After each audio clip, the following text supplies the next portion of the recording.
Hello, welcome to Waiting for Game, a podcast presented by Melee Stats. I'm your host, Gimme Dat Wheat, and we've got a big episode today. Second episode of 2023. We're coming at you with another banger. We're going to be talking about the top 100. We're going to be talking about the biggest tournament of the year, Genesis. Before we do that, let's go over to the people who are going to be here talking about it with us. We have one of the most charming people in the scene. We've got one of the premier leftists in the scene. And of course, I'm talking about none other than my good friend, Edwin Budding. Edwin, what's going on? I'm doing well, man. I can't wait to jump into this incredible weekend we have coming up ahead. I think everyone on the show is going to be at Genesis, so we'll be seeing each other in person as well. I'm really happy that not only are we talking about Melee again for a second week in a row, but we brought Zamu on. Now, Zamu, I want to put your feet to the fire for a little bit, okay? I read, as I think a lot of people do, a Reddit comment the other day, and it was talking about your rank, and it was talking about your position. So I want to ask you directly, Zamu, were you ranked fairly? What do you think? I was amazed at how high I was ranked. Like, I beat a single person ranked above me, and she was one spot above me. But you beat her a lot. I beat right? her a lot. I did beat her a lot. She beat me twice, and I believe that I won both of those tournaments over her. So it's like she beat me 0 times. What an introduction, by the way. Immediately throwing you in. Yes, this is Zamu we have here, Mr. 32 himself.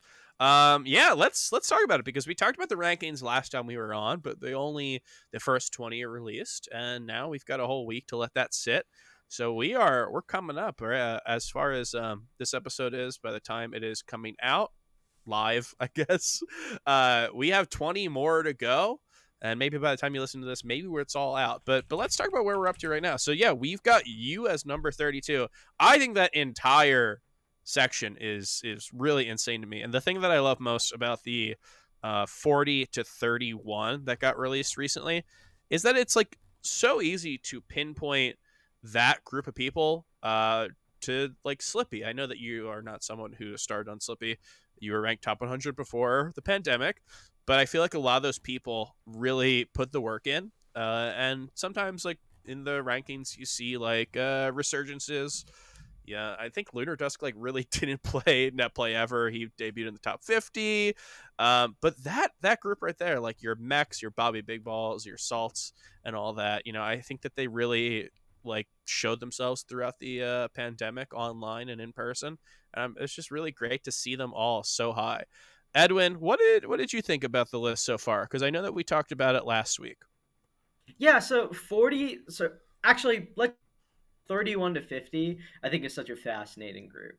I think that's the group of players that we really saw like have potential top 100 years robbed from them, right? Like what would have been their debut, right?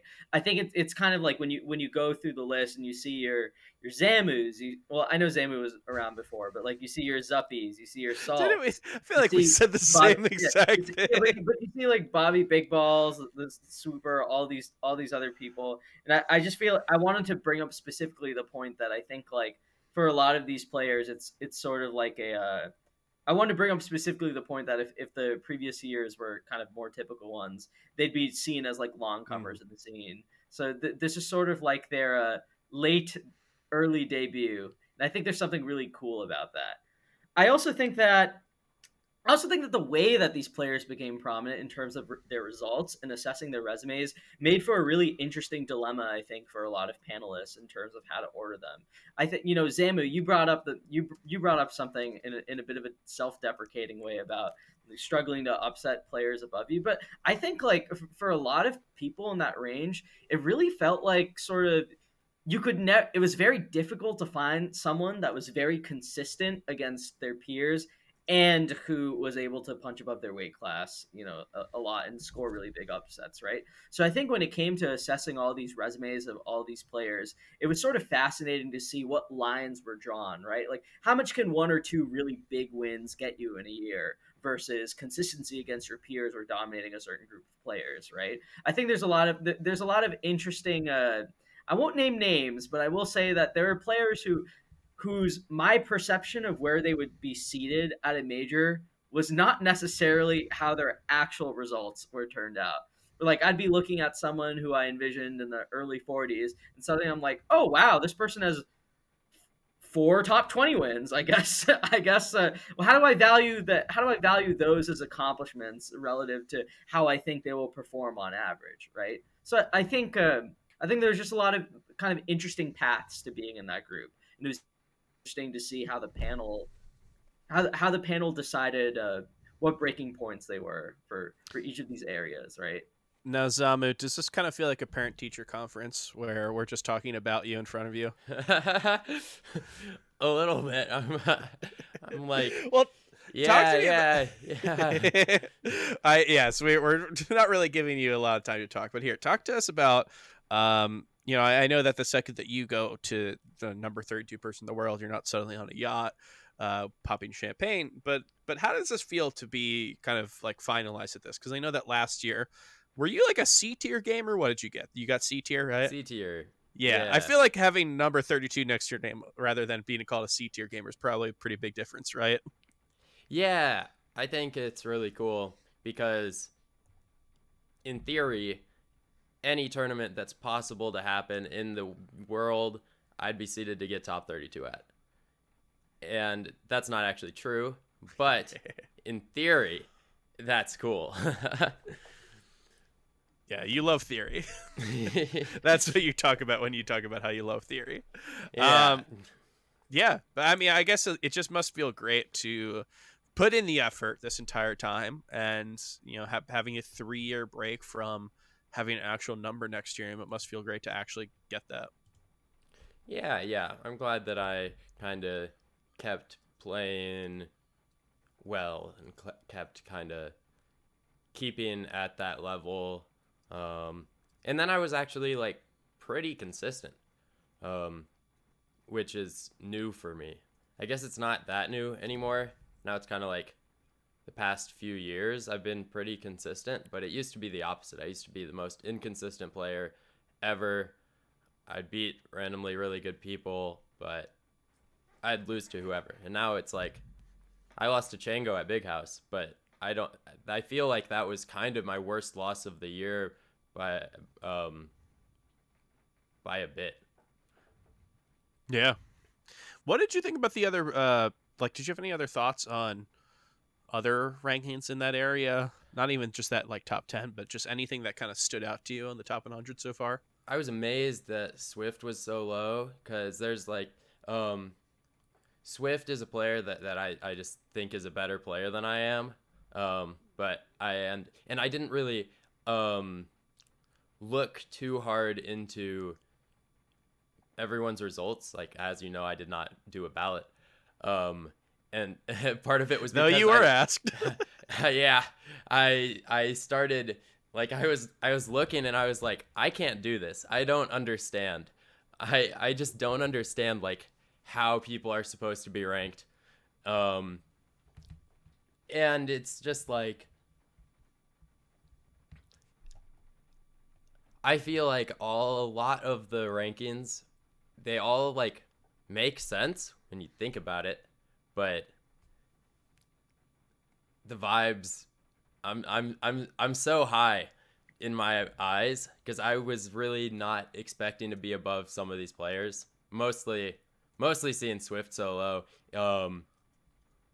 But yeah, I don't really know. A lot of amazing players. There's just so many good Melee players. It's tough. Yeah, that's for sure. Definitely, I know that we talked about. I talked about how I thought that 2022 felt like the beginning, like a prelude to 2023. And I guess we'll see if that's actually going to be the case because I said that before. I said it when Panda still existed and Smash Roll Tour was still a thing.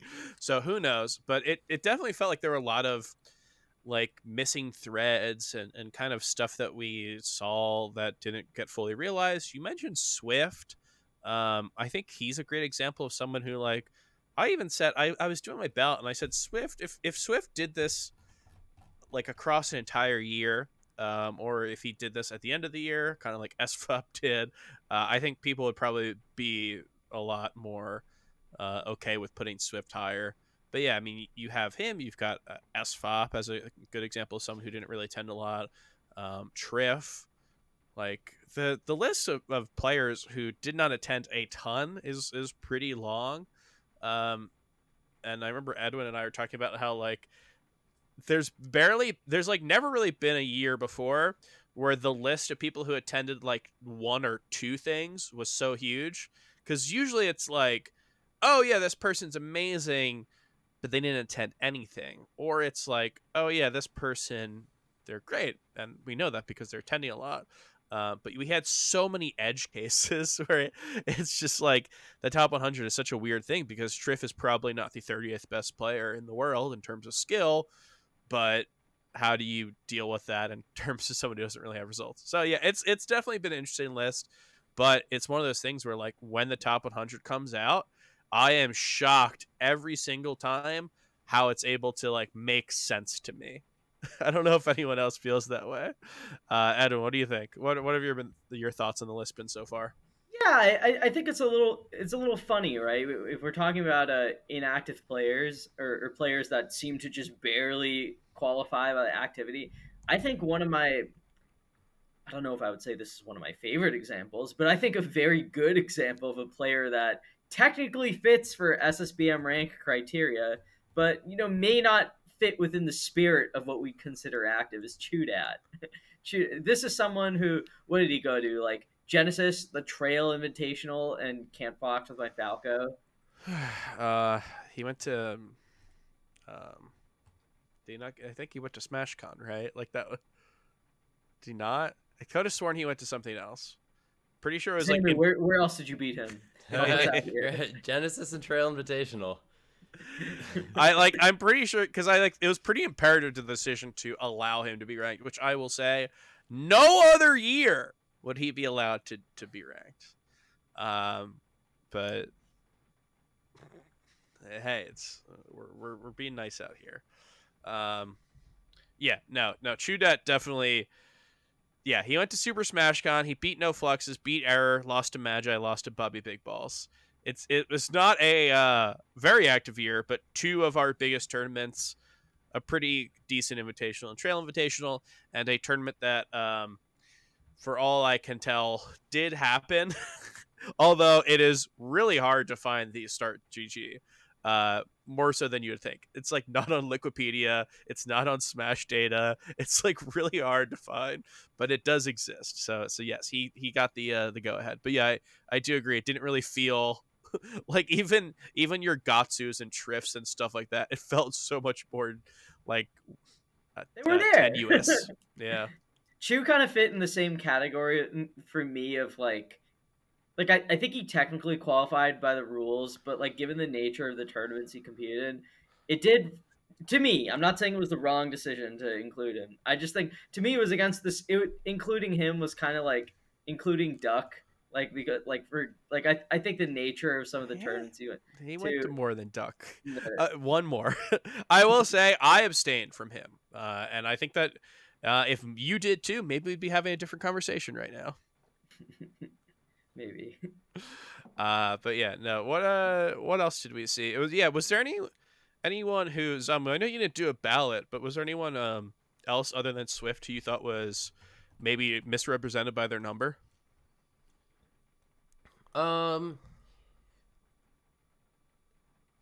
think that pure vibes. Don't worry about getting that grilled on results. Swift and Ginger are two players that I think are better than the number that they received. But I think I'd also feels like as you were kind of saying, it feels like the top 100 is correct.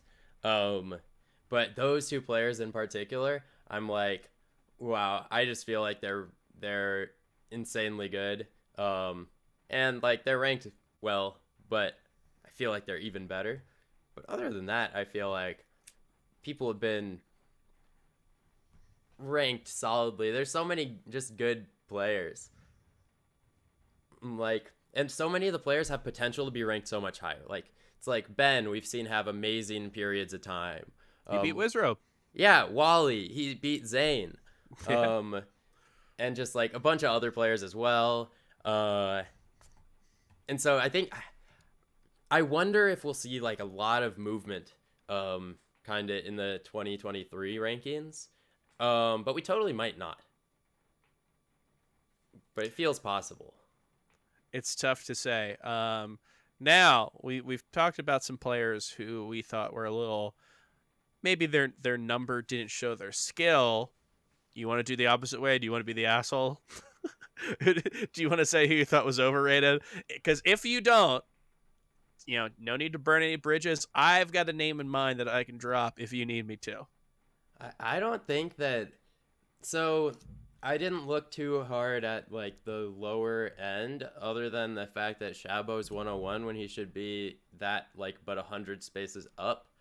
Um, I felt like I was ranked a little high, but I'm okay with that. But I don't have a name for you. Playing it easy. All right. I don't think I said this last week, and I'm gonna break a few hearts here. But I had a player who I looked at their resume, and I had a number in my mind before I looked at their resume, and I put that number down after I looked at the resume, and I was like, well, surely everyone must also think that they're here. And this is a player who is, I would say, pretty well liked, if not like universally beloved, someone who I've not really heard anyone say that they dislike. So I'm sorry to everyone.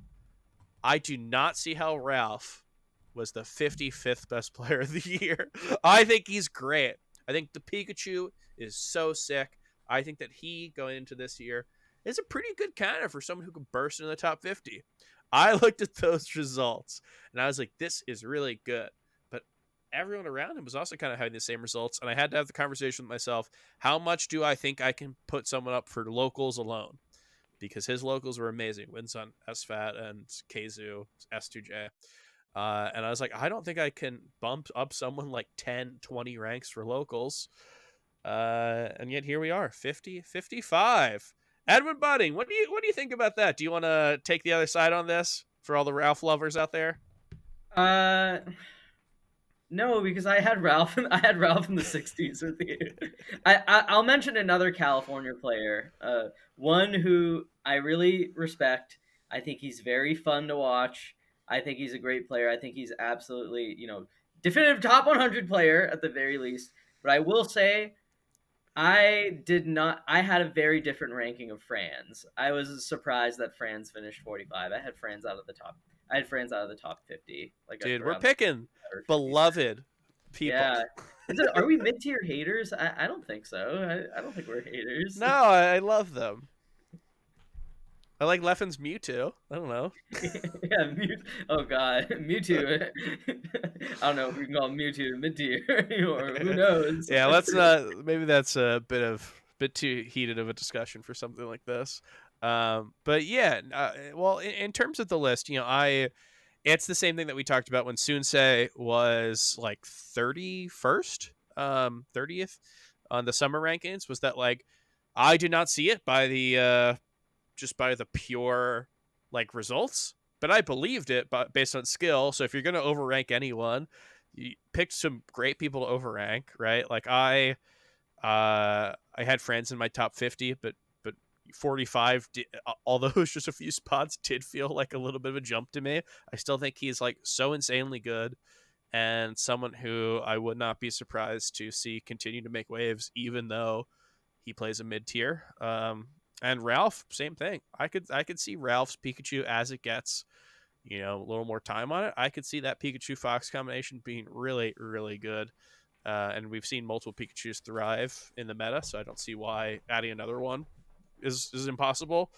So if there's anyone who's going to be, in my opinion, just a tad bit ranked a tad bit higher than where I had them, I think that we picked a couple good candidates. But speaking of higher ranks, let's get to the big boys, because we have at the time of this, we've seen everything but the top 20.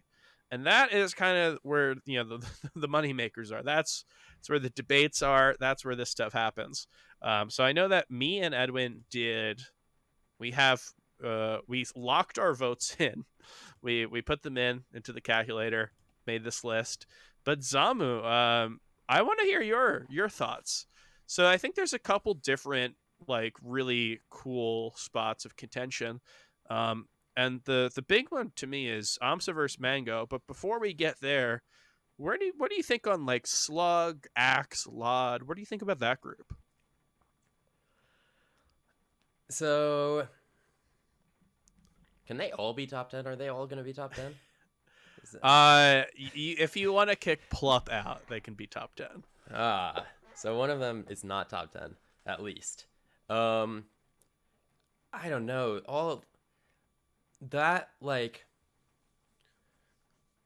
level of player is so insanely good. It's kind of like its own tier, right? I guess is maybe like I don't really know who else would be in contention for those spots. Like Fiction, but did Fiction continue having like a great year? I don't know. Yeah, you've got like Fiction, Kadora, and Moki. Like that's that area of Yeah. player. Um, I think so. Like, Axe didn't have like a great start of the year. Mhm. Axe did like Axe was ranked lower than Swift on the top 50, which was a crazy thing to see. Um, and then Slug has beaten incredible players, as has Lod. Like Lod beat Zane at Smash Summit. Lod beat Leffen at that same Smash Summit. Those players all have like really good top 5 wins, right? I can't give an order on them. It's tough. It really just comes down to what do you value, right? And it feels like they all offer. It's the crazy thing is that it doesn't even feel like they offer their own arguments. It feels like all the arguments are intertwined. If you think that peaks are really important, you're going to probably think that Slug is number one. And that argument also might help Lod, right? Axe obviously has very good wins, but if you're just talking pure peaks, probably is not the same type that that Lod and Slug have. And if you want to talk consistency, Slug's been really good, but it's got some losses to Shootad and Mac and you know Swooper, I believe, right? Salt, he's got some losses there.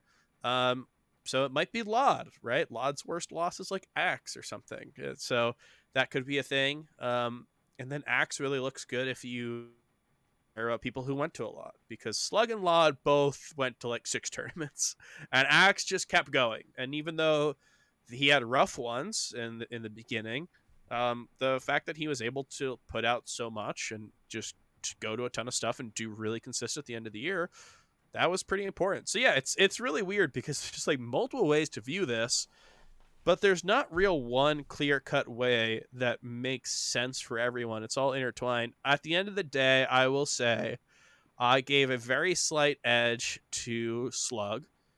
I think that if we're gonna talk about the year where people can win majors, and probably if we see him in 2023, probably could continue to do well. He is someone who, like, I could see him winning legitimately something. He's got the paths there. He beat Leffen, he beat Mango, he beat Jmook, beat Zane. He looked very good against HBox. Like, there's very few people in the world who I would give as good to people. There's very major who I would get as good at odds as I would for Slug. So that's what I thought for number 9. Edwin, who did you put for number 9? I put Axe for number 9. I put Axe for number 9 because I thought the way he turned around.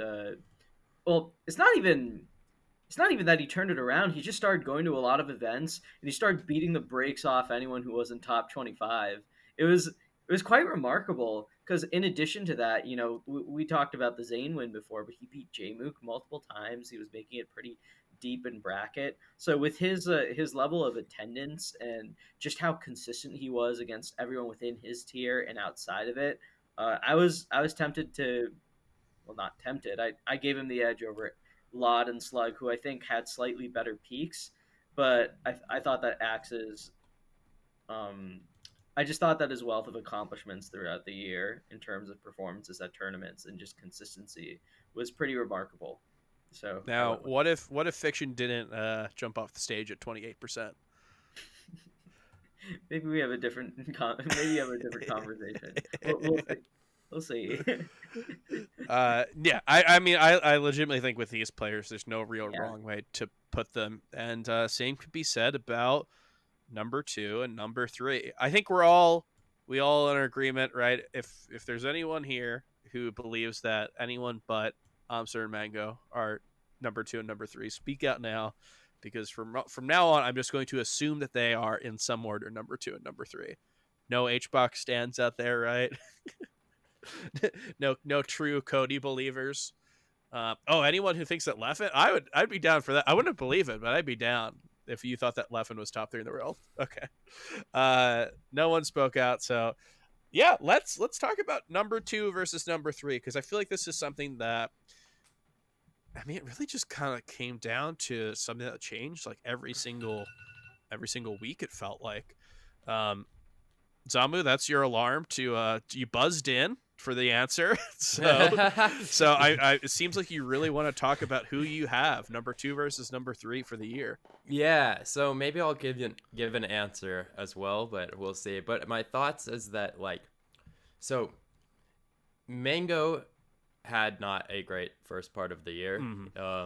Even though it actually like in the full picture of the year ends up not looking as bad as I think it felt in the first half of the year. And my kind of feeling was that probably if we look at the whole year, very much equally valued, and we do not have any recency bias involved, that Mango would not be ranked 2 and Amsa would. However, it's kind of funny because Amsa, if we look at recency bias, then he's ranked 2. So kinda is how it feels. Amsa's head to heads, the boxes seem greener. It's always good. And yeah, and that's always good. And they both have won the same amount of majors. Is that correct? I mean, hey, you're opening a can of worms there. They've won a similar number of tournaments. Yeah, I don't know which ones were more stacked. I feel like I don't know something. So I was pretty on board for Mango 2, Amsa 3, but then I was wondering, am I on board with this because Mango has been saying it and a lot of other people are just kind of saying it? Because it wasn't like I was looking at anything. All I'm seeing is just Twitter saying Mango's just second for the year. That's that. And yeah, and so again, this is why I didn't do a ballot, because I didn't feel like I could make these decisions. You had the weight of the world on you, and I like looking at what feels to be the running idea and wondering if we're only thinking that way because everyone's tweeting about it. Now, Edwin, I know that you talk about your Twitter feed a lot, but I'm sure you didn't let that affect your decision in terms of who's number 2. Who did you put for you? So I ended up going with Mango, and the reason why is because I think like when it comes to the very top level, like that, like a top 5 spot, or battling for number 2 or 3, I think there's a bunch of different things that you can look at, right? So there's head to heads against the field. There's how well you do within like your group of players, like in the top echelon of play, for instance, your ability to make upsets ahead of you, your to a smaller degree your placements at tournaments, but more importantly than placements at tournaments, I think the prestige of tournaments that you win at the top level is really important. So what does prestige come from? It comes from the event's legacy, how stacked it is, the difficulty of your bracket path and everything. And I think if you want to go the head-to-head routes and pick Amsa, I think that's fair. I think it's even fair to kind of pick Amsa because he had kind of a bit more balanced of a year where he started off looking very strong and then finished like great. whereas Mango started off obviously on a bit of a low note and then skyrocketed in the second half of the year also. So I don't think it's unreasonable to pick Amsa, but I ultimately went with Mango because I thought he won more. Just broadly speaking, I thought he won more of the big important events. So like with Amsa, you have Scuff World Tour, which is a really good, like a big event, but also something that kind of like thrown together in the context of like post main stage, like a 1 day invitational event over the weekend. You have him winning Apex and Big House, which are really big, and then you have him winning the off season, which is kind of a whole can of worms. But Yeah. let's pretend like it's a regional featuring Jmook. Okay, so he basically has three victories that you can consider majors in one like pretty strong event. With Mango, you have four of the biggest and most prestigious events of the year, right? So you have Summit, or you have three of them, and then you have Lost Tech, which is I think more bigger than the off season. Hey, I commentated it. That Yeah, must yeah, mean for we have a something. major It must mean major in here. something. Yeah, so you have Lost Tech City as his least impressive win, but I still think it's more impressive than the off season.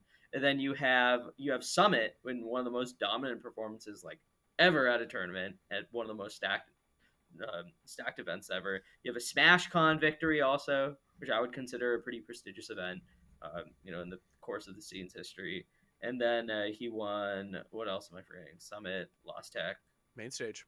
main stage, and then he won main stage, which is basically like if the only reason it's not considered on the level of all the other events is because Zane wasn't there, and we've seen super majors won without Zane in the bracket path before, right? So I think I just think his prestige and overall like wealth of accomplishments at those top levels was just a little bit better. But if somebody came up to me and was like, "Well, how can you put Mango above Amsa? Amsa has incredible head-to-heads." I'd be like, "Yeah, you're right. Amsa, I think you Amsa's would amazing." that would be your first inclination to say like you're right. I'd be freaked out if someone said that. Is that like Genesis or is this just on the street? On the street, I'm going to doing groceries. Someone stops me in the middle of aisle 13 or whatever. It's another day in the Yeah, Lord. they push over a bunch of cans so you can't walk past it. They got you cornered. Now Yeah, let's I talk have to, about I have to explain to them it's not my fault. I'm one of 20 people or whatever. 29. Yeah, 29 is where 29. could be 30 Yeah. if Zamu did a ballot, but I'm yeah. convinced. I would put Mango at 2. You know what, Zamu, you were not the only top player that we asked who said yes and then did not do one. So I that's just I said like at Ludwig, at Big House maybe to Practical Task, who no longer was the person to tell, that I would quite possibly not be doing it. that was the right person at the time, and then look where we are. The world imploded. No, yeah, I actually, Edwin, I think that we have very similar thoughts on this. Maybe we spend too much time together, and we'll just start looking like each other, like we're like dogs or something, like a dog and its owner. I guess we don't need to go into who's the dog in that scenario. if dog if I don't like this. an owner and dogs, don't they start to look okay, whatever, I don't need to get into this. I also had Mango number 2, and this was razor thin margins. I think that there's been some really tight races in terms of like individual spots in the top 10 in the history of me doing ballots. I know I'm probably one of the only people in 2017 who says that like Armada maybe should have been number 1, but no need to get into that. I had it so close, and you're right. Amsa has amazing head to heads. He beats Mango 4-1. He's positive on Zane 3-2, positive on HBox 4-3. He's got 3-1 on Leffen, 5-2 on JMook. But I just like think that when it comes to Mango, I think they've got very similar set records. Amsa defeats Mango. Mango whoops Cody. Cody whoops Amsa. So there's this like triumvirate type of thing going on there where everyone beats up everyone else. Mango's 5-5 with HBox, which is not that different to me than 4-3. Everyone's got like these like similar records in a way where like Amsa didn't beat Plup, Mango beat Plup, stuff like that. So it did come down to me like what did the majors mean? And maybe this is this type of nebulous thing that people don't really love. I know I've read enough Reddit comments where they're like, it doesn't matter if you win. It should only be head to heads. Oh, it doesn't matter what your head to heads are. It only matters if you win. But when it comes down to it, it's the Mango Magic. And at Summit 14, one of the most important events of the year, he won. And he, like Edwin said, in pretty dominating fashion. And I know that this doesn't matter, but when we were not very confident that the world would continue spinning, and we were acting like main stage might be our last tournament, he won in uh, again pretty dominating fashion. Um, and yeah, overall, I just think that the events that he won were big. I think he showed up to the big ones. I think Big House is bigger than any of them. But if you're using Amsa's victories as a way to say that he's number one, I have to worry a little bit about like what an off-season victory means. I don't think Apex was as huge as like a main stage or a SmashCon. And Scuffed World Tour had a lot of good players, but it does seem to me just not on the level necessarily of some other majors that we've seen. And I know that some people, well, I mean, maybe this hurts it. Mango wasn't treating it like that. So I hate to say, like, oh, Amsa can't be number two because Mango didn't take Scuff World Tour seriously. But yeah, when it came down to it, this was one of the closest races that I think we've seen in the top five in forever. And I just want to end that discussion by saying I looked into it. Never before have we had a number 4 player who was as good as IBDW. Like, I looked into every single number 4 person. I looked at their results against the top 5. And I forget where I did this. It's in a Google sheet somewhere. But I will say, like, the best record was, like PPMD or whatever had like a 40-some% win rate against. Cody has a positive win rate against the top 5, I believe. And yeah, he, like, I can't talk about who's number 2 and number 3 in the world without talking about how good number 4 is. And that's nothing to say that HBox are, I think a lot of people were talking about him as number 5. Like, the guy won majors. It's a crazy year. God. That guy might be the best player in the world by the end. I can't believe that we had so many people care about the game when every grand finals was Armada HBox, and now people are like, oh, we might be dying. So good. Melee's so good. You literally can't. It's so hard to predict who wins, which we are going to do in a little bit. But before we get to that, let's talk about Genesis 9. So Genesis is coming up. It is second year back in San Jose, and it's basically like the first year that it's got to like gel back into the schedule as a normal major instead of what was like really a grand comeback for a lot of people. And it's just so crazy the differences that a year makes. J-Mook was what, 24th seed or something like that, so, and now he is possibly going to win it. We've just got so many people here. The only thing is that we're missing Slug and we're missing Lod. Other than that, we've got almost every single person here other than Zamu. I don't want this to feel bad. We had you on because you just got ranked. We think that you're very fun. I don't want to talk about like the really cool party that we're about to go to while you're sitting in your room. But what are you looking forward to? Genesis? Oh man, Genesis. I started the show saying that we'd be seeing each. Oh yeah, I was just sitting here like, no. Oh, okay. It's very fun to watch events. Mm-hmm. I'm sorry, Zamu. I'm excited to watch the party from afar.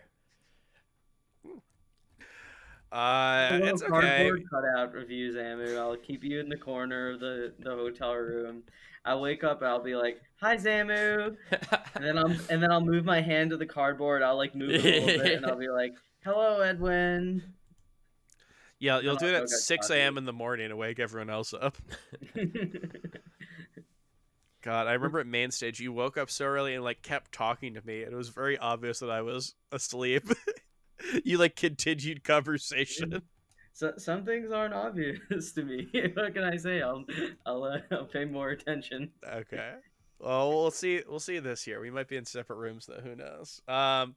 But yes, Genesis 9 is coming up. Zamu, what do you think about Genesis 9? Just like seeing what is going on here. And once again, I don't want you to feel bad about talking about the party that you're not going to. But yeah, what are your thoughts on the event? Every single person seeded to make top 64 is top 100, and that's really cool. Maybe that's happened before, but that's really cool. This event, We've got top 100 people who are outside of the top 64 seeds. yeah. And that's pretty wild. Do you know who they are? Do we have a seeding list? I know that it had to change recently, but there was, I believe that, I think that Nut is not in the top 64. Abe, I don't believe, is in the top 60. Like Logos and Eggy. Yeah, I mean, it is like players in the 90s, but still, the fact that we have so many top 100 players going, and not only that, but we have players who are top 100 level, like Shroomed is going. That's super cool. I'm sure I could pick out so many more if I went through it. Shroomed is seeded to make top 64, and he's not ranked, is he? No. Interesting. We'll see. He tends to fuck shit up when people don't expect it. So we'll see we'll see where people are on the Shroomed radar.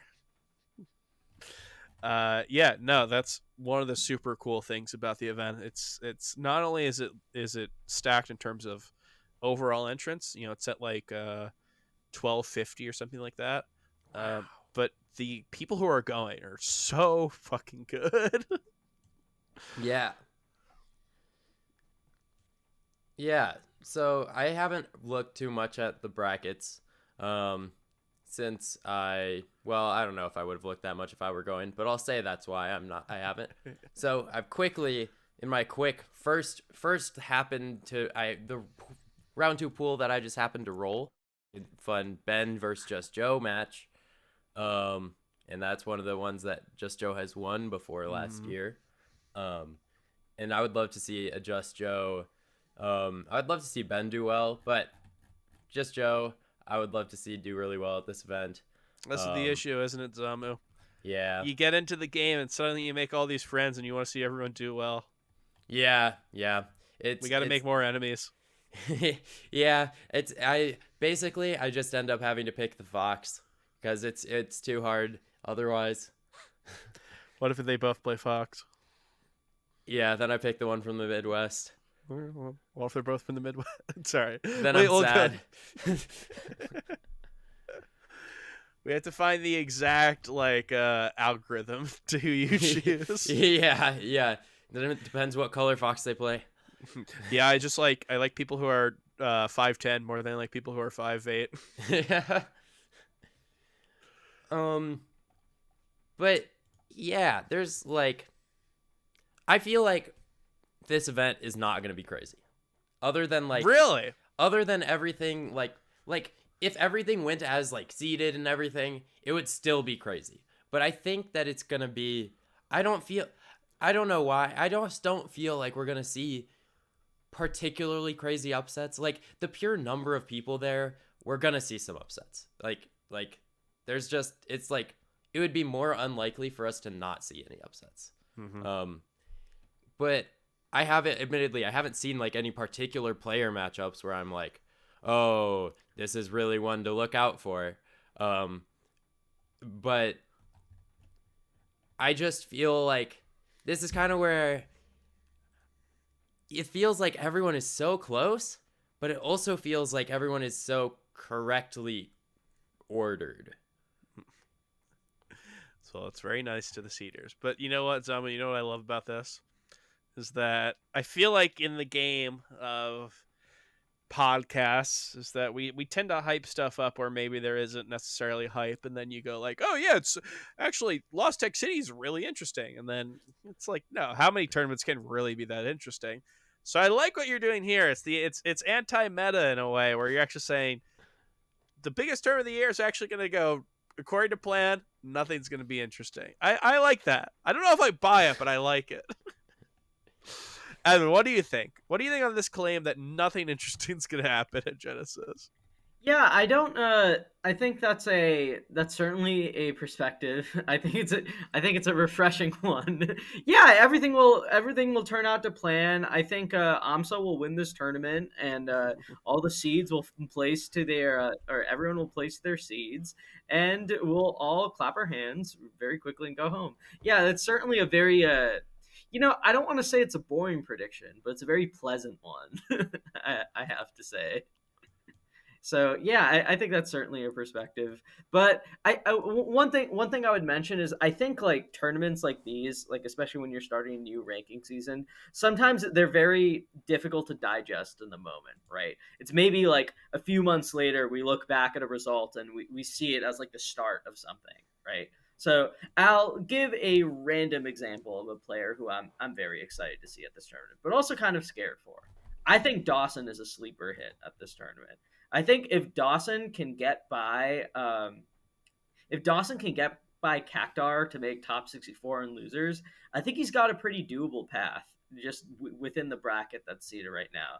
So I think right now, I just briefly looked at it a bit ago, but he has like Kalamazoo into JFlex into like Spark or something. Mm-hmm. JFlex and Spark, those are both Sheep players, and JFlex and Dawson, I know like have gone back and forth a lot in the past and everything. I think Kalamazoo, it's just kind of a tough matchup for the Peach against Puff. Kalamazoo also, by the way, has an unfortunate history against Puff, in particular at Genesis. At one of the old Genesis, I think it was Leighton and Smash Bob SquarePants that beat him for like 97th place or something. So, maybe history repeats itself a year after Kalamazoo got top 8 at Genesis. Maybe it doesn't. Who knows? But I think Dawson's certainly someone to look out for at this tournament. He's been doing a lot better lately at bigger events. He tends to kind of bring his A game to bigger events a lot, like at a pretty big high frequency. Last year at Genesis, I know he and Amza had a very tight set where Dawson I think he missed a rest or something that would have sent him up 2-1 against Amsa or something ridiculous like that. And he ended up losing 3-1. But in general, he's kind of he punches above his perceived weight class a lot. So just looking at the top 64 bracket and seeing his way there, I think he's got a pretty good shot at having a really big performance here. I am not going to front, though. Cactar for 65th is horrifying for a projected opponent. But we'll see if he can do it. I would have loved to have made a bold prediction on Polish because I'm buying. I've been buying. I know that people sold, but I think that was the perfect time for me to buy in more Polish stock. I truly think that they are, they're just like they get it. They get melee, and sometimes that means that they lose to grab, but that's part of the whole melee thing. And their original path was SDJ into Moki into HBox, which might sound a little scary if you think, oh, well, it's Puff versus Peach, but you would forget about Bluey, Polish's cracked Fox. But unfortunately, Polish spends like 36 hours at every 3-day major, so they're like landing while that pool was to be played. So unfortunately, that very cool prediction that I would make is no longer scheduled to happen.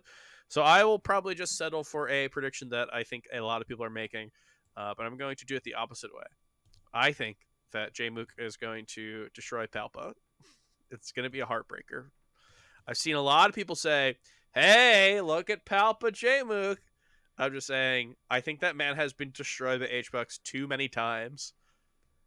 And you know what? If he loses, I think that's good. I think it's like we talked about it last week how Jmook needs his Joker moment to just go Fox, and nothing says Joker moment more than losing to Palpa when you're top what, like 7 in the world.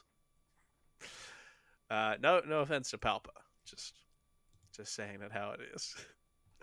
Other than that, if Wally has a reason to play, because we've seen Wally who really cares, and we've seen Wally who doesn't really care. Um, I do like Sunsei for Wally. I think that is a not bad matchup. Wally's very good versus Fox. Wins on Skurza and Suppi last year. Sunsei has a loss to Ara last year. So we could see it. I think I just have to like go over to Wally and say like, Ryan, win this one for me. Like I'll give him motivation that like his friend would be really happy won. And that might be the difference maker there in the upset. Ryan have before Sensei. That's what I want to know. Logos.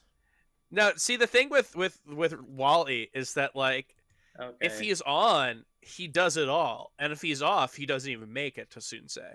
Yeah, that's So like, the moment you said logos, I was like, oh no, no. But the thing is, if Wally beats Logos, then Wally's primed to do yeah, well versus Sunsei. So like, it's all or nothing there. So yeah, the Wally that loses to Logos, we're like, oh, we don't have to worry. That Wally loses to freeze us or something and losers. Like I'm not worried about that Wally. I'm trying to will that Wally out of existence and create the Wally that beats Sunsei. yeah. Wally's very funny like that. I think he and Ben are kind of weirdly similar in that way where it's like you give them certain opponents in the top level, or you give them certain shots, and they their heads are in the game. They can beat anyone in that group and really look unstoppable. And then just kind of if the day is off, they don't feel like playing. It's like they're playing someone who's ranked in their region, like a Falcon or something. It's suddenly horrifying, right? I feel like Wally and Ben are both just insanely volatile players that way. All right, Zamu, give it to me straight. Geo versus Plup. What happens? Plup is going to win, probably. Plup, you could have said anyone versus Plup, and which is kind of crazy. Plup is not seeded to make top 8 at this event. Plup's got a good path for him if everything goes to order. If he can make it past Null. Yeah, I think that one is gonna go to Plup. Honestly, I think Plup makes winner's side top 8. So a big upset does happen then. No, I just don't think these are big upsets. It just won't be interesting. Yeah, it won't be interesting to see Plup, who hasn't won a major since, and no, CO doesn't count, hasn't won a major since Smash World Tour Championships, and to Zamu, it just won't be interesting to see him potentially on the verge of doing it at It'll be Genesis. interesting. It just won't be surprising, right? I don't know. I feel like the thing is Plup doing well is like never surprising, but then Plup not doing well is also never surprising. Mm-hmm. But not doing well for Plup is like getting 9th at this or something. But I feel like Plup would beat Axe and Amsa. Yeah, it's tough to say. I think he's got the Mango, the Big House 9 bracket, where it's like he is not seeded well, but he is seeded pretty perfectly for what he would want, right? So he's the 9th seed here. He's got Axe, which is a matchup that I don't believe they played recently, but I mean, it's Pikachu versus Sheik, and I know that Axe has really done well versus some Sheiks, but Plup has not really been one of them. And then he's got Amsa, which if you need anything to tell you that might be good for Plup, there are 27 games that you can watch that on the Gallant Melee stream that may show you that Plup is pretty good at that. Yeah, no, I think he's definitely a very good pick for a person who can make it far. It's Plup's like, it's on him now. The onus is on him to prove whether or not that he can win the entire thing.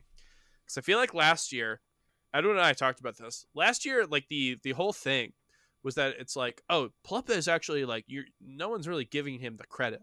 He's actually really, really good. He made top 2 at every single tournament he went to except for Genesis. And then it was like, yeah, he made top 2 at every single tournament he went to except for Genesis Summit. And then it's just like, yeah, and Scuffed World Tour.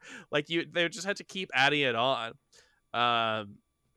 to the point where it became like, well, he made grand finals at half the tournaments he went to and didn't make grand finals at the other half. So what does that even mean? I would be really interested to see if Plup can pull off the entire thing, because it's one of the big question marks for him is if he's able to pull it all together, because we've had question marks about him in the past, like can he beat Zayn, and we got the answer to that. Can he beat HBox? Well, we got the answer to that. Like he's had these individual things that like you look at the records, and he can just lose a bunch in a row. And he's proved that doesn't mean that he can't win in any given set. But what he hasn't really proven recently is the ability to string that all together into something that actually manifests in a tournament victory. So I guess it's time that we kind of shift focus onto who we think is going to be someone who can win this event. And I know we've allotted a little more time for this than we do for normal events, but the fact of the matter is that we're talking about a 9 seed and talking about how they might be able to win. So I'm sure we're going to have a bigger pool of people who can win this event than most events that we talk about. So Zamu, I guess the question I have for you is: you think Plup is going to make it far? How far do you think that he like realistically can make it? I think that it seems pretty likely for him to lose in winners semis. Playing either IBDW or HBox, or Moki. And I think all those are Plup could beat any of them, but I feel like those are the first ones where I don't feel like he's favored. But I feel like he's favored versus Axe or Amsa. And then in losers quarters, he would have to fight Leffen or Jmook probably. And I don't know how those will go.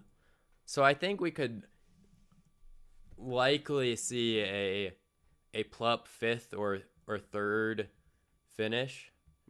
But he totally could win, but I don't think he will. Yeah, I feel like that's kind of the thing with Plup, is that a lot of times these set victories that we see are really great, but they happen in tournaments where he doesn't necessarily win them. Well, if that's the case, then who's your pick to win Genesis 9?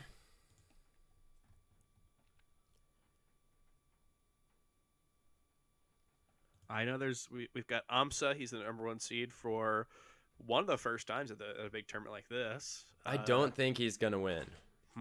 Because of Plup. Definitely a tough path. What about, so we've got like Zayn, we've got Mango. I mean, I can keep listing them, but I could see basically everyone's here. Yeah.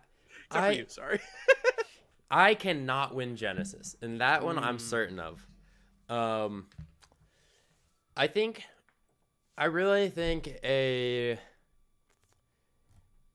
Mango victory is very reasonable.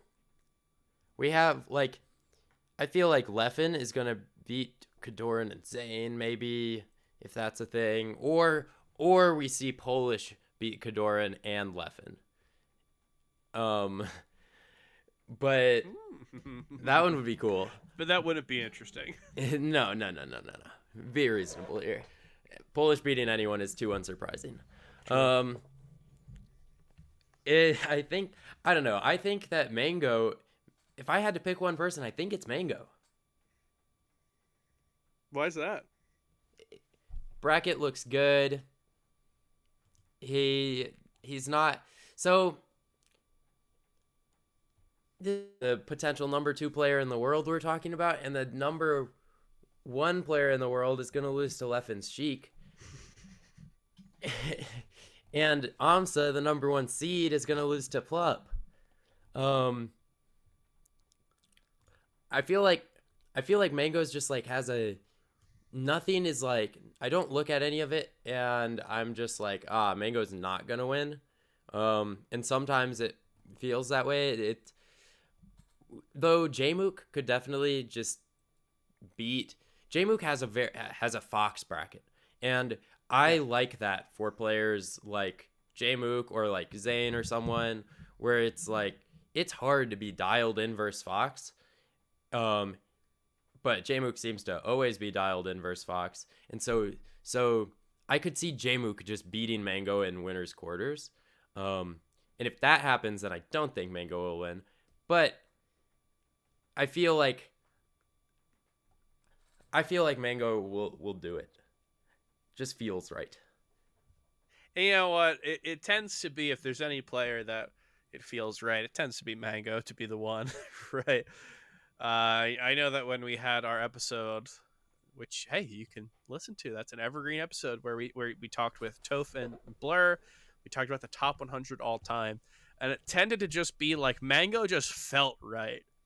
And then I was the nerd who was like, yeah, but Armaya actually has a higher tournament. No, no, no. It's actually cool that that Mango The argument like. was a little better than that, but yeah, I'm following what you're saying on Mango being a safe choice that no one will like aggressively question. Well, no, it's just that Mango embodies uh melee in a way that I think that other people don't necessarily, and that's not even a fault to them. It's just that like if you have a feeling that Mango's gonna win, like that's not a bad feeling because he tends to win the ones that like feel really important. Like he just does that. So that's definitely not a bad pick at all. I think that IBDW is likely to. So IBDW is on like the opposite side of bracket, but I Hmm. could see like a Mango IBDW winners finals, and that bodes well for Mango as well. He's definitely got a lot of good player matchups right now. And when you talk about one of his worst ones, which is probably Amsa, we've already mentioned that Amsa might not make it to a spot where he's even going to play Mango, right? That'd be winners finals where they would meet in if they're in winners bracket, and that'd not necessarily be the easiest bracket for Amsa. So yeah, I guess Mango I think is a choice that I really like, and there's probably no choices here that I dislike. Um, just because there's so many good people here. And we're all at a point where they tend to be performing pretty well. And as much as I would love to say that this is the time where Leffen breaks out and he wins Genesis, and we all say he's the number one player in the world, and then Street Fighter 6 gets released, and then we never see him again. I'm not sure if like I'm not sure if I want to put my chips on Leffen, which if you are a person who watches Waiting for Game, might be a little crazy. But hear me out. We've got so many players here, and they can all win, right? We look at the top 9 seeds. Um, maybe Axe even has a ability to do it, but the top 7 and Plup, I feel like all have such great paths.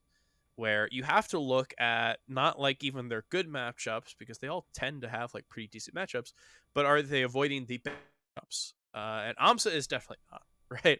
Amsa's not avoiding his bad matchup, which is Plup, unless Axe makes the upset beforehand. And is HBox avoiding the bad matchup? No, not really. He's probably gonna play Cody. Um, Zane, you mentioned Zane. Zane Leffen, I do think is a bit of a toss up. I know that they haven't really played in a little bit in tournament. I think the last one was Ludwig's event, and that was pretty back and forth set that Zane ended up taking.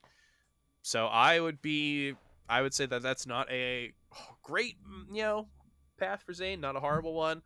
But when I look at it, every single thing comes back to me looking at someone who they get into top 8 by playing playing HBox, someone who they've beat a lot. They then would play Amsa or Axe or Plup, all 3 people who they beat a lot, and then they get to winners finals, and then that is when you start looking at your Leffens and Mangoes and Zanes. Um, and when I think of Cody, I think that this could be the he's won majors, but I think this could be the biggest win of his career because I look at his bracket, even as I think he's the 5 seed here, even as the 5 seed, it's just the path that makes most sense to me. And I mean, if he gets Zayn, we've seen him do really well versus Zayn. I'm not going to talk about Redemption Rumble. I don't even count that. Regardless of that, like ass whooping, he has still been really good versus Zayn.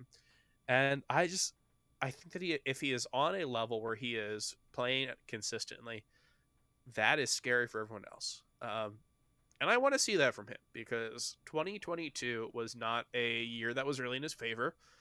And it might not really feel that way if you just look purely at results, which is a testament to him, right? The fact that he went through so much personal turmoil, he went through like, physical pain. He couldn't play melee because of hand issues for like months at a time. The fact that he went through all of this and we look at his year and he is positive on so many people and dominant on HBox and AMSA and people who we think are really really good. It's just a testament to what I believe Cody can do in a year where he is unshackled. And I know that he's, what has he got on his mind right now? He's gonna buy a house. He's probably gonna get a dog.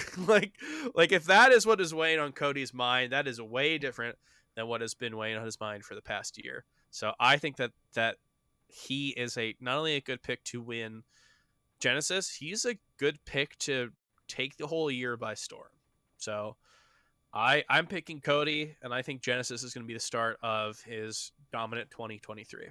Edwin Budding, what do you think? I think it is so difficult to argue against Cody. This is someone who we've seen with, dominant or positive head to heads on basically everybody that you need to defeat to win a major, except like Mango and Moki, right? Two notoriously volatile players, right? So when it comes to predicting a super major winner, especially at an event like Genesis, I think Cody is logically one of the strongest choices that you could make. Just in terms of if you were to build a bracket path for every potential champion, I think Cody has the most amount of paths where without having to run into an obstacle, right? So I think I'd say he has the most number of paths. Sure. Because I use number when talking about something that can be quantified by number, and right. amount when something that's quantified by. Well, sorry, go on. And I think it makes so much sense, but for some reason, the vibes are off. Yeah, I don't know what it is. I for some reason it's not Cody Schwab's face I see, holding the Genesis trophy or holding his fist.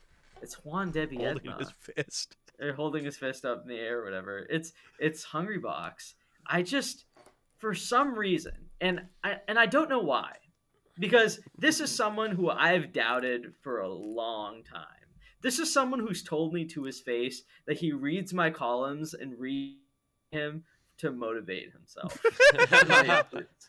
I'm not joking. He told me this in person, and I just said, "That's sick, man." Anyways, I know it doesn't make any sense because defeating Zayn is very difficult for him. Defeating Amsa is very difficult, although he seems to be turning that around. Defeating Cody is certainly very difficult, if not his toughest opponent. I think Mango and him will always go back and forth, but he has a path. He has a reliable opponent that he can beat a lot as of right now, even if it appears very close. I think he is the heavy favorite against Zamu. Maybe it's not 11-1 bad, but he is the definitive favorite. I think he's very consistent against the field. He's not indestructible. He drops sets here and there, but he attends so much to where I'm willing to give him the benefit of the doubt if he plays someone like Moki or Spark in bracket, right? So I think he'll reliably make it to winners quarters. And I'll say this, I know he's seeded to play IBW, but I gotta say, Hungrybox has a tendency of like when he looks really down and out against someone and they're kind of thinking beyond Hungrybox, he has this very strange tendency to appear like, haha, like you can't take a win over me for granted, like I'm gonna beat you. And it's like, oh, Hungrybox beat IBW or Hungrybox beat Zayn. Can you believe it? Well, I can believe it because I've seen him do it so many times. So this is a pure gut call. It's a pure gut call. I think people are sleeping on the H God. I think his head-to-head against Jmook is not adequately respected enough for his chances of winning a super major. I think he's underrated against the field, and I think his top-level head-to-heads, while a lot of them are unambiguously negative, he tends to kind of like historically speaking, he tends to kind of like surprise people randomly, like an agent of chaos, if not like turning the corner on them. So for whatever reason, just in my heart, I feel like that's gonna happen at Genesis. I feel like Hungrybox is gonna like beat Cody 3-2 or something. He's gonna like kick his shoe into the crowd or whatever. It's gonna fall on my lap or something. He's gonna beat He's Plup gonna or pull you up and start punching you, and everyone's gonna yeah, start cheering. for some reason, right? He's Yeah, gonna like put the Monday Morning Marth on the screen behind him. yeah. Never doubt me like, again. Everyone's just gonna say like, "Kill him, kill him." Yeah, it'll just be full cult leader status. And then yeah, for some reason Mech is coming on stage to give him a high five. Mech comes out and gives him like the ceremonial sword to chop your head Yeah, off. for some reason. Yeah, so I just feel like he's gonna beat IBW or beat whoever upsets IBW. I feel like he's gonna beat Plup or Axe the round after that, and then he's just gonna beat like Mango and Jmook or something and win. I don't know why. It's just the vibes. The vibes are all pointing to an HBox victory. I can't explain it, but and I know this is like this might be actually the most nonsense pick I've ever made, but I just feel it very strongly. Zamu, am I smoking crack here? Am I? Does it, any of this make sense? What's he smoking? Like the level of weed, crack, spliff. I think we had at one point. What is Edwin smoking right now? Smoking on something crazy. It's I don't know. I think it's just too hard to be like HBox is gonna just simply beat IBDW and then also everyone else. I will say that is kind of how he operates. Yeah, it's reasonable because it's HBox, and I feel like HBox. I feel like he's HBox so randomly would love scary. to be rank 1 that's again. The thing. Yeah. And I feel like that's a dangerous thing for HBox to want. The thing is, like, he's always been pretty easy to tell when he would be able to win before the pandemic. If he wasn't seeded first, he tended to win those, and when he was seeded first, he also did pretty well at those events. Like, it was kind of easy to tell when he was going to be able to do well because he was doing it so often. And then we enter the post-pandemic LAN, and 2021's pretty easy to tell how he's going to do because he's not going to really win stuff. Like, right, he got third at Riptide, which we thought was good, like a good showing from him. But he also lost to Polish twice. Like, there's these really confusing things about him. But with 2022, he really showed that Edwin, as you said, he is kind of an agent of chaos because there's not really a rhyme or reason as to when he wins. Like, if you look at like his win at Gommel, there's nothing that really led up to that like he's back or like he was like had a chip on his shoulder and he was showing everyone wrong. He just kind of like won. Like, he got up there and he beat the people, he won. And I know this might be like a reductive way of talking about it, but it just tended to be how I viewed his like actual victories over people who beat him a lot. Is that like there's nothing that really makes me think that like anything up to that point has any bearing on what happened. Like, yeah, exactly.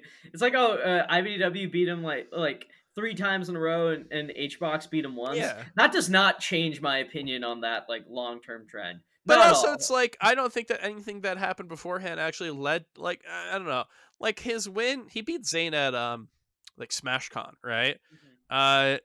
What happened before SmashCon that would have led to that? Like, nothing really. Like, he wasn't like getting really good, beating a lot of Marths. Like, I think right before that, didn't he lose to Kadoran? Like, there's just no real rhyme or reason as to how he would do. So we'll see if the Genesis, like the magic that surrounds Genesis, will allow the chaos to operate on such a level.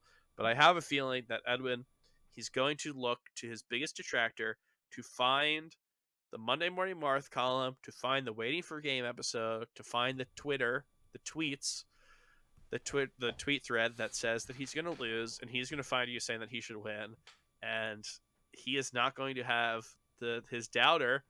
He's not going to. The haters have changed. They like him. He's only powered by the haters. He's only powered by the haters, and guess what? His haters love him. So what is he going to do? He's not going to win. So I understand your meta point here by picking HBox. Yeah. But we'll see. We've got 2 big vibes picks, and then I agree with your IBDW pick a lot. It's But no vibes though. That's the only thing. Is it's devoid of vibes. yeah, but you're right. It looks really good. True. True. Well, come on, Cody. That's all I gotta say. If it makes me look good in front of Zamu, then I want it to happen. But yeah, Genesis 9 coming up this weekend. It's going to be big. And here's the thing: I said that IBW's win there, I think, is going to cap off, or it's going to start an entire trend in 2023. I'm not that confident on that because next major is Collision coming up. I think that anyone can win that. Next major after that, who knows? I think I'm not confident that any one person will really run 2023 just because of all these people that we've been seeing. So I cannot wait to see what 2023 has in store for us. But before then, I cannot wait to see what Genesis 9 has in store for us. So here is to that. And yeah, we've got our picks, IBW, Mango, and HBox. And we probably should have invited like 5 more people on so we could get all the picks because it feels so wrong that none of us are saying Zane, none of us are saying Amsa. Honestly, I could have done my normal thing, make a play for Leffen. He's got Zane in his path, not bad. But at the end of the day, there's only so many people you can pick. So I cannot wait to see how that goes. Man, I think we're running near the end of the show already, Edwin. I guess we just ran a pretty tight ship. I guess let me ask one fun question. Okay, fun. Why did I say fun? Let's just say They're it's all fun. Not really interesting. We'll define Who if it's is- fun or not. Who is the lowest seed at this event that can win? Like That's first kind of place? fun. All right, Zamu. Let's figure this out. I've said before that I think that I would not count out Moki at any given tournament. I think that the ability that he has to win in Fox Dittos and possibly versus HBox, even though we really haven't seen it on LAN, and versus Sheik and stuff like that, I think that's pretty good for him. So I think that Moki's not a bad pick. Can you go lower than Moki, Zamu? I would love to say like Sunsei or even SFOP, but I don't think they can win. I don't think either of those players will win. Aklo. You think Aklo can win? Aklo is seated higher than Moki. Yeah, but it's just a different question. I think that Moki has a better chance of winning. Okay. I think Moki has the kind of like burst power of a top 10 player more without being a top 10 player, while Aklo has less of that. Do you think Crudo can win? I think Crudo could make top 8 based on his losers bracket at the very least. How about Magi? Man, we're really causing you to burn some bridges here. I don't think You're right, Edwin. This question wasn't fun. Yeah.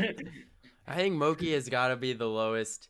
Moki is seated below Magi as well, but like I think Moki has a better chance of winning than a lot of players seated above him. I agree, but is Moki the lowest you're willing to? All right, Polish. Polish. How about that? That's a good answer. I like Polish. Yeah. What about Pipsqueak? Well, yeah, of course. Oh, well, I'm never obviously. Yeah, I would have never doubted Pipsqueak. Stupid. Pipsqueak had some pretty good sets with Omset Fate. I would not be surprised to see him also do well. He's got Sunsei, which I know Sunsei beat him, but I believe that he does really well in the Fox Ditto. So honestly, Sunsei's winner's path or Pipsqueak's winner's path makes it feel more. I think if a crazy win occurred, it would have to be because they make winners top 8. Yeah, I mean, so we talk about Amsa versus Plup, but Amsa versus Sunsei, Amsa versus Pipsqueak, 2 Fox players who, they haven't beaten him, but have brought him to Game 5. Have the experience playing him now. Yeah, I mean, Pipsqueak obviously is someone who's done it pretty well, but if you're talking about Sunsei, he well versed in Yoshi. I don't know if that's the egg money practice talking or whatever. But yeah, he could possibly do it. Maybe Omps is not as zoned in. Maybe Sunsei hits up, uh, whoever's he hits up Nez for 3 hours beforehand. Who knows? Um, yeah, I could see that, and then that changes Omps' bracket path, or that changes um, the Omps bracket path to a Sunsei Pipsqueak one, and Plup. He's dropped sets, right? We've seen that before. What do you got after that? You've got like HBox, Cody. Hey, Cody, we've seen Cody drop some sets Yeah, what if to some Fox Magi beats Dittos. Cody? Like, remember last year we had a winners semifinals of None versus Jmook, right? Yeah, So so that was the 11 there's a seed DQ. versus the. Yeah, There's okay. a DQ there. Well, maybe there's a DQ here. You never know. True. but like what would 11 versus 22 of this tournament be, right? 11 versus 22 is like Kadoran versus Meds. I That'd don't be think weird. yeah, I don't think Meds will get by Mango, but That's it. That'd be weird. yeah, I don't. Kadorn, yeah, sure, maybe winner side top. Meds, I That's not don't even know if saying is that getting by Meds couldn't Mango. do it. I would just be like, I'm watching like top 8 winner side, and it's Meds. I'd be like, this is kind of weird. I like it. That's good. It's great. Yeah, It's it's not just kind of bad, but random. it's kind of random XD. Yeah. No. Okay. What did we say? Sunsei I think is a good pick. Pipsqueak, of course. Moki. God. Yeah. I mean, is there any other than Fox players? Maybe. I'm not sure. The fact that Moki's path in winners is reasonable and losers is reasonable. It's like I think we can see a Moki top 8 for sure. Yeah. Yeah, but I'm not asking see him top pull it 8. all Anyone together. can predict a top 8. We're predicting winning, Zamu. Oh my yeah, God. that's why Mango will win. He's the True. lowest seeded player that will win. All right. Well, I cannot wait to see what happens Genesis 9. And Zamu, if I see myself on stream ever in the crowd or whatever, I'll be sure to wave to you. Know Hell yeah. that is specifically for you. I'll know. Edwin, can you promise to do the same? No, I'm not going to promise that at all. I'm probably going to be sitting and like talking to whoever's next to me. I won't be thinking about this. Schmoozing. I'm sorry, Zamu. I forget. Well, Zamu, before we let you go, we've got a few more things. We've got some questions, which, hey, this time we didn't tell it to producer. So we might not have them on the screen, but we've got some pretty good questions for you from our patrons. Cool. Now, last week, we forgot to ask our patrons for questions. So whatever questions they have today, better than they had last week, because last week I didn't even give them a chance to ask. So here, let's see what we have. Edwin, I don't know if you saw anything. There are a couple good ones. Well, I know there's coffee.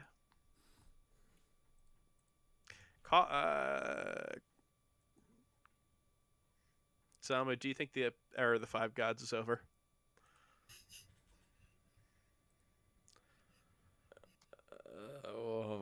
Why? Can you ban people from Patreon? Okay, I'll pay for here's his another spot. one from. Here's the thing. Coffee has asked that for about a year straight, and we have not given in. And I figured if there is ever a time to give in, it would be for you. I respect his grind. Yes, you know what? Coffee. Yes. Actually, Armada's going to Genesis 9, so maybe no. Here's another one from a Genesis 9 attendee. This is from Joey Danowitz. What's harder, Fox versus Marth or Sheik versus Fox? If we are saying that Give it to me straight, Xander. If Sheik means Jmook, then Fox versus Marth is harder. That matchup is like so hard for Fox versus Sheik feels harder than Fox versus Marth. when I play versus Jmook. Interesting. What about non-Jmook? Then Sheik versus Fox is really, really hard. So it helps to be Jmook. Yeah. All right, here we got one from Chape. Zamu, what is your hair care routine? Use a lot of conditioner.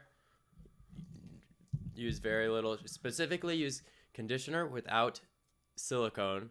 Use shampoo without sulfates. There's a Reddit. It's like reddit.com/r/curlygirl or something. I posted on Twitter one time. I was like, how do I take care of my hair? And I got a bunch of amazing responses. And that's kind of what I followed.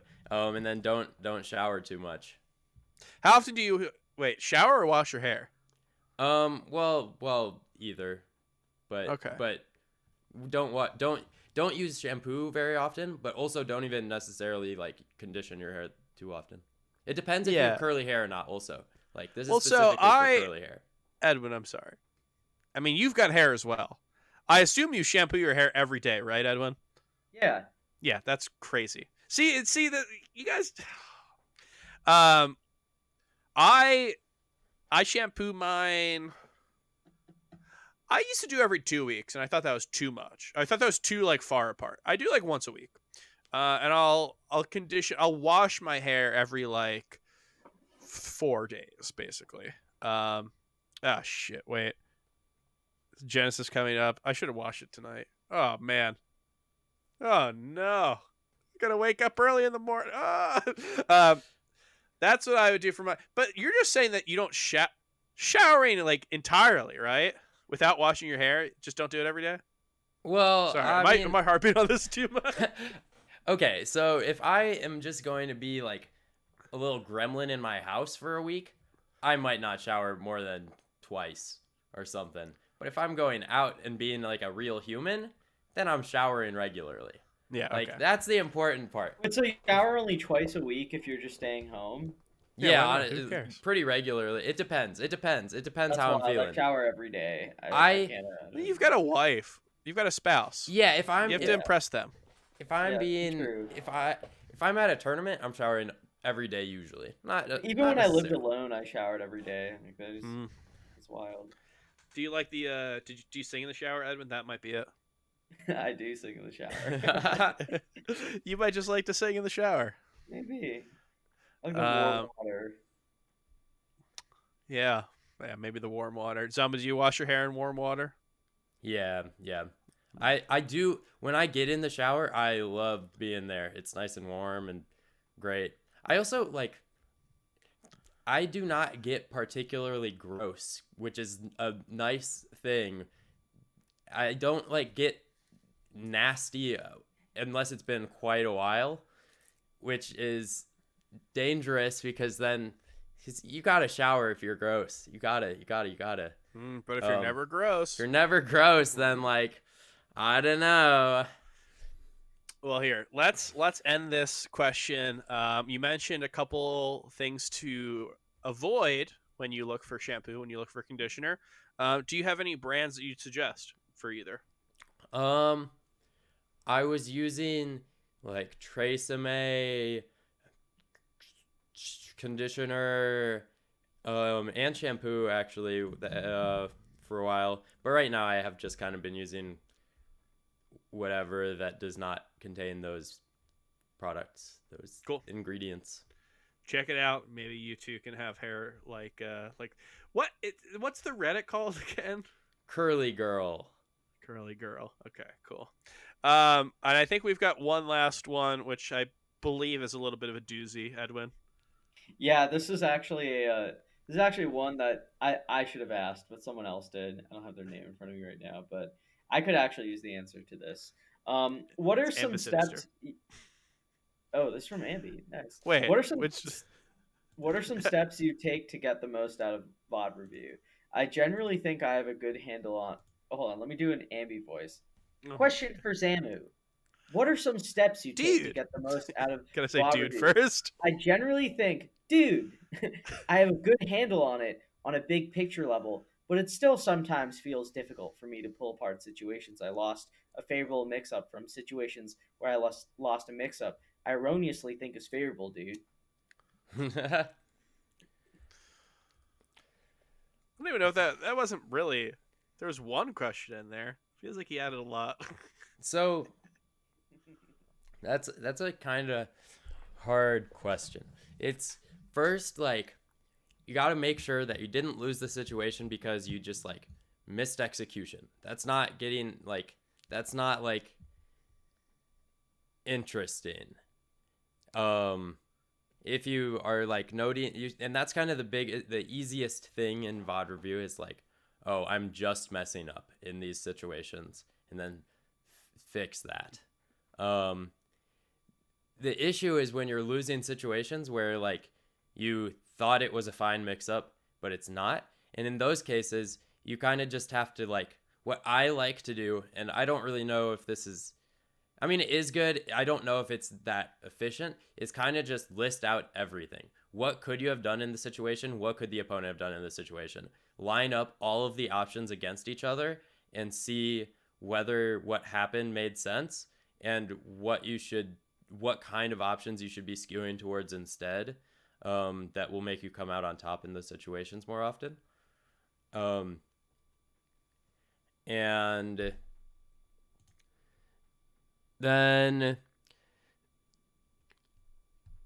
I think it's also best to kind of, I don't really do this very much, truthfully.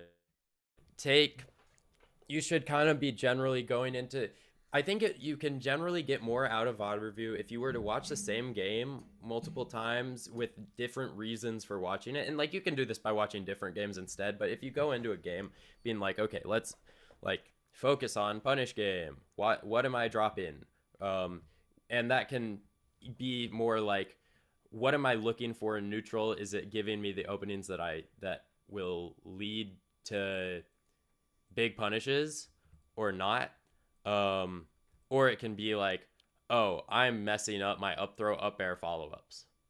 Um, but looking for specific stuff that you already kind of know beforehand. And sometimes if you play a session versus someone, you might kind of have some vague ideas of what you're messing up. And then it's like, okay, let's think about this and go into it. And then it's really, I like the like, when you're looking at a mix up that you lost, was it a reasonable mix up to be playing in the first place? And the way to kind of determine that is just really think about everything you could have possibly done, everything the opponent's character could have possibly done, and did what happened make sense?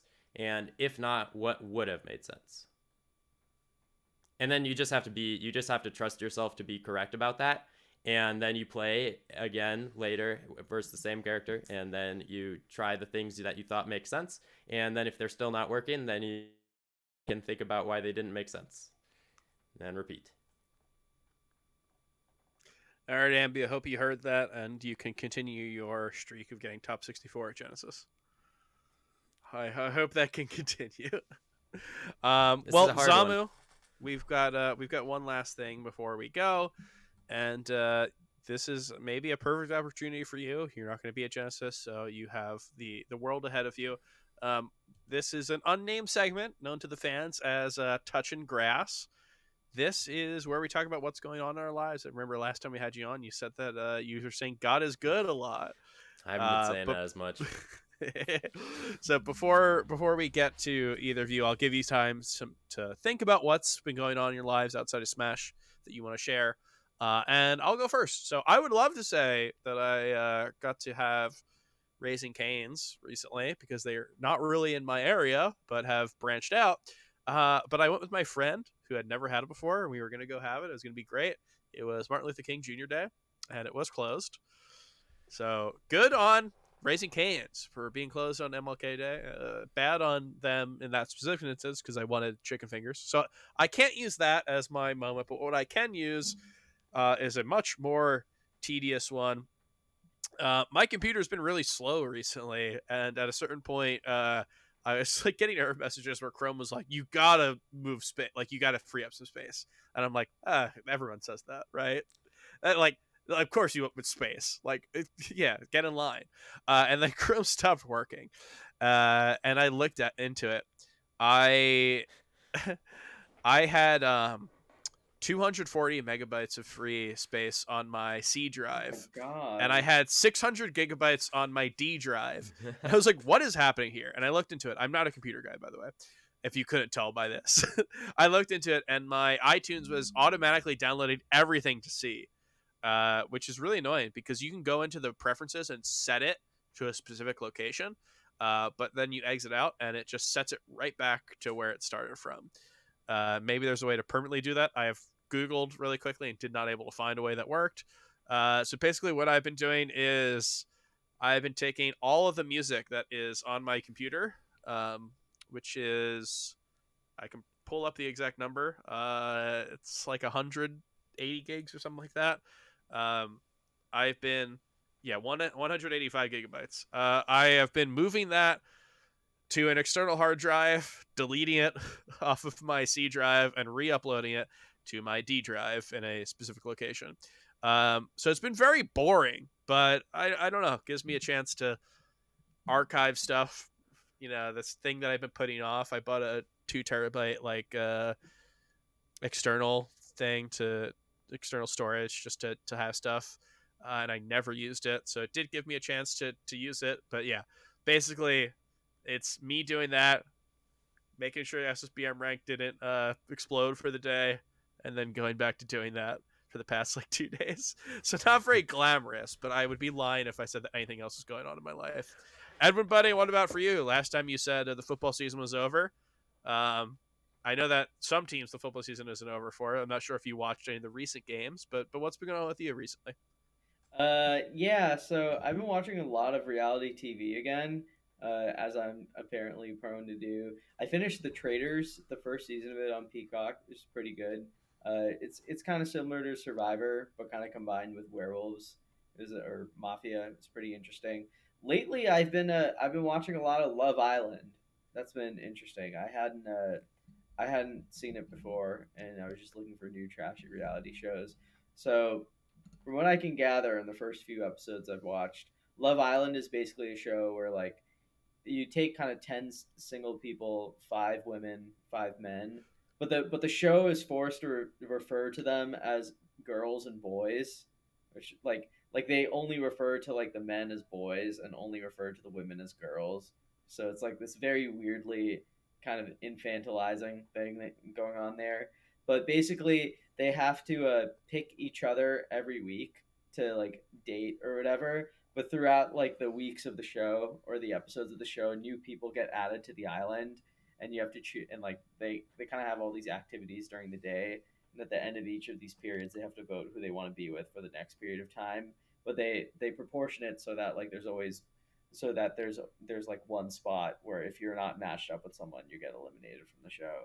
So it's not as well structured as most reality TV, but it's pretty. There's a lot of juicy drama and kind of ridiculous characters. So it's fascinating. Zamu, the last time you were on was his touching grass moment reality TV show as well. No, I don't think so. Okay, he's It had a was lot of them in the past. was it House of the Dragons or was that what? I, Yeah, House of the Dragon is the HBO show. I think you were watching that last time. I will say we had Jack Zilla on for a 50th episode because he's the enemy of the show. So we had to prove that we, you know, are able to run for another 50 episodes by confronting our enemy. Um, and during this segment, he said, "Is this just the media that you've consumed recently?" And really made me think that most of the time we talk about this, it's just I watched this recently. Hey, I've been watching this TV show. Um, but yeah, I don't know. Always good to be introspective about that. What about you, Zama? What have you been up to? Yeah, I was just on a little vacation in Connecticut for this is like one of the first times I've traveled not for Melee or not for family in like quite a while. Um Which part? Where'd you go? we're staying in Fairfield, I believe. And I went to the nightclub actually Oh yeah. for 2 hours or something commentated a few sets, hung out for a bit, because we just spent the day in New York. Do you have a slice of pizza there? I didn't. I not in New York. I did not. But apparently, New Haven, Connecticut. A beats. Yep. Um, we went to a place called Modern Beats, and it was really good. And so that's my thing that I did. That was not consuming media. But other than that, I've been taking a It lot could of be walks, media. and I've been listening to an audiobook of book 4 of the Stormlight Archive, which is like a fantasy How book. is that? Do you like it? I like it a lot. Yeah. They're really sick books, and each one is 50 hours, and that's long. And so it's like a lot. Leffen raid. Leffen is raiding with a party of 374. Whoa. Thanks. Welcome all Leffen. Leffen viewers. Yeah, this is like the book club segment of it, I guess. What do you do when you're listening to an audiobook? 50 hours. I feel like when I listen to podcasts, I just like don't know what to do. Walk. I've been Walk. Yeah. walking like miles, and so I was trying to walk like 8,000 steps every day this year, and that did not last once I went to Connecticut. And I have not started again since coming back, but I should. I would like to. I've liked walking, and I've really been enjoying listening to that book. And so because I was really trying to hit this step count, and it eventually got to the point where I was just walking inside of my house, just pacing. I walked literally miles inside of my house multiple days just because I couldn't. Because exactly like you're saying, like, what do you do when you're listening to a podcast or an audiobook? You can't just sit there and do it. It doesn't work. So just like walking and listening. Very good. Nice. Just walking around. Yeah. I mean, hey, we'll get you like an Amazon job or something. I'm sure you'll get your 8,000 before your first break. Yeah. I remember you were at Smash Roll Tour 2021, and you saw me running around that entire like weekend. I mean, there was a 3-day event. I got in on Thursday. Thursday through Sunday, I thought I walked so much, and I looked at it, and it's like over 20K steps there or whatever. I looked at all of my steps, and that was not the biggest span of 4 days in terms of steps. And I looked at what it was, and it was just like 4 random days where I worked. I used to work retail, and I just like I did like 22,000 steps a day for like 4 days or something like that. I was like, it's so insane how like if you're not trying, like how little you get, and then like if you're someone who works at a job like that or something like that, how it just like piles up so easily. Yeah, that's a weird thing. Streaming? Nope. No, you gotta get one of those little bikes that go underneath your desk. I don't know. I've never used it. I can't attest to it, but I know that is a thing that exists. It's like that big. It's got pedals on it. You put it there, and you just, I like start that pedaling idea. away. Well, yeah. Hopefully, we'll see that on the next Zamu stream. And in terms of this, though, in terms of this time that we see Zamu, I think our time is done. Zamu, you've been such a wonderful guest. It is a shame that I'm not going to be able to see you at Genesis, but I'm sure our paths will cross again. Where can people find you if they want to see you possibly pedal on stream? They can find me at twitch.tv/Zamu_SSBM. I try to stream every day. And then Twitter at Zamu_SSBM. And on TikTok, you might, I don't know, we'll see if there's more. There's actually a combo video that just was released today. TikTok.com/ @SSBM Zamu. Maybe there's no @ but it's SSBM Zamu. Someday it'll probably be Zamu SSBM. But yeah, so those Brand are synergy. cool places. Yep. Speaking of brand synergy, I'm going to rattle off a few places to follow Melee Stats that are not synergized. If you want to watch the episodes live as they air at twitch.tv/Melee Stats, you can go on over to our YouTube channel, Melee Stats. That's where we're going to have our long form content, and the Melee Stats Archive is where we're going to have episodes of this. And Genesis is coming up. I have a tripod that I've been bringing to majors to record some off-stream stuff. Maybe I'll get some sets there, but those would be on that same channel. If you want to head on over to Twitter, twitter.com/melee stats pod. We have we've got weekly stuff, but we've got daily results reporting that you can find to keep track of what's going on in Melee. And we've got links to what's going on in our weekly articles on meleestats.co, like When's Melee or Monday Morning Marth, which had a very fun edition this past week where we had a little bit of a round table. Blur DM'd me and saying he didn't know I had such beautiful prose. But I also did mention Blur, so I don't know how much I can trust that. But you can check that out over on meleestats.co. Meleestats.co/shop if you want to get any of our merch. I know that the I'm packing my hat. I'm not sure if I'm going to see any other hats at Genesis, but if you want to get one for the next major, you can do so there. And if you just love everything that we do and you want to support us in any way you can, patreon.com/melee stats. Zamu, thank you so much for being on. And hope to catch you at an event soon. But for now, I will just have to wave to the camera and hope that you're there watching. Yep. All right. Well, thanks for being on. Thanks, Edwin, for you being on as well. And thank you for everyone watching. We'll be back to talk about what happens at Genesis, because I'm sure, opposed to what Zamu said, I'm sure that this will actually be an interesting event and that there'll be a lot to talk about. So we'll see you then. Peace. Bye, everyone.